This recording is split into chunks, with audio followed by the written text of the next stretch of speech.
I got so much motherfucking design on right now. Break it down, bring it back, make it clap. I got 3 old thoughts, new block, where that thing. Bitches on my line, and you know they come straight. Hold up, what it not, 45, scope it cash like, whoa. How you fucking with these hoes up?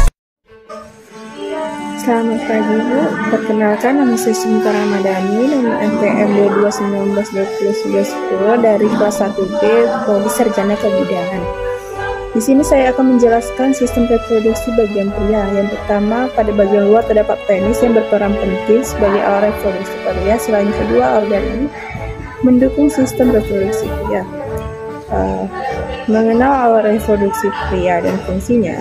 Sistem reproduksi pria terdiri dari organ-organ yang berfungsi untuk mendukung berlangsungnya reproduksi seksual. Sistem reproduksi ini bekerja untuk memproduksi, memelihara, dan mengangkut sperma serta air mani. Fungsi berikutnya adalah untuk mengeluarkan sperma ke dalam saluran reproduksi wanita. Sistem reproduksi juga menjalankan fungsi untuk memproduksi dan mengeluarkan hormon seks pria. Alat reproduksi pria terdiri dari beberapa bagian, terutama organ eksternal dan internal.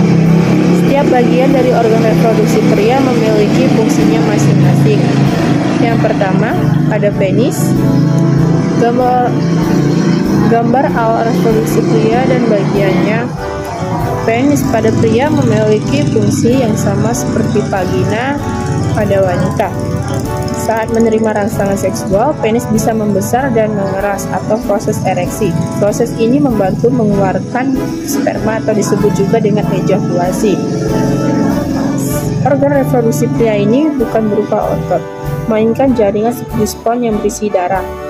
Kemudian ada akar, adalah bagian pangkal penis yang terletak di dekat dasar panggul. Akar penis memiliki 3 jaringan ereksi dan 2 otot, yakni ichthyosaphenosus dan bulbosponiosus. Kemudian ada batang penis, merupakan bagian penghubung akar dan kepala penis. Korpus terdiri dari 3 silinder jaringan ereksi, yakni 2 buah corpora cavernosa dan sebuah corpus spongiosum.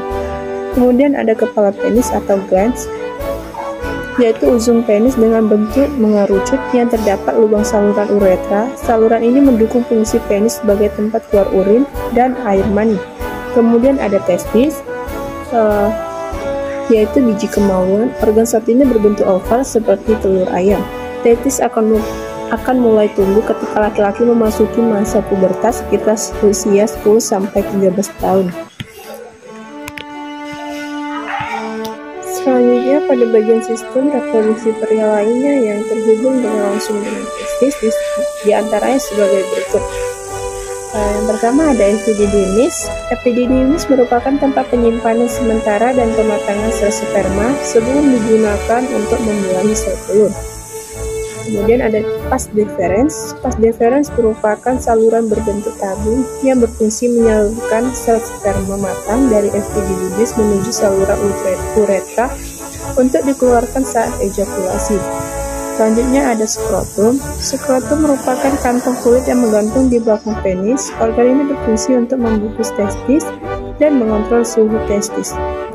Kemudian ada kelenjar prostat. Kelenjar prostat terletak di bawah kandung kemih dan mengelilingi saluran kemih atau uretra, yakni saluran tempat keluarnya urin dan sperma dari dalam tubuh. Fungsi utama prostat adalah menghasilkan cairan yang bercampur sel sperma yang diproduksi testis untuk proses ejakulasi. Kemudian kelenjar pada bagian tengah terdapat juga di dalam bentuk disebut dengan kelenjar yang terdapat saluran ejakulasi. Saluran ejakulasi dibentuk oleh vas deferens dan vesicula seminalis yang berfungsi untuk mengalirkan sperma keluar dari penis. Kemudian ada uretra. Uretra merupakan tabung yang membawa urin dari kandung kemih keluar dari tubuh.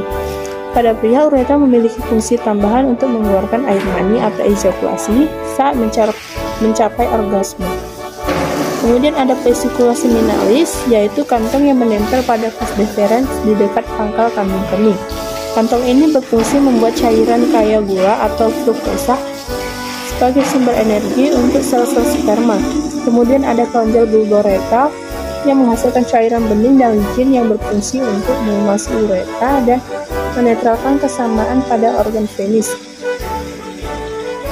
Kemudian gangguan pada saluran sistem reproduksi pria, yaitu ada ejakulasi dini, kemudian ada disfungsi ereksi, varikokel, balanitis, penyakit vironi, hidrokel, hipogonadisme, dan prostatitis.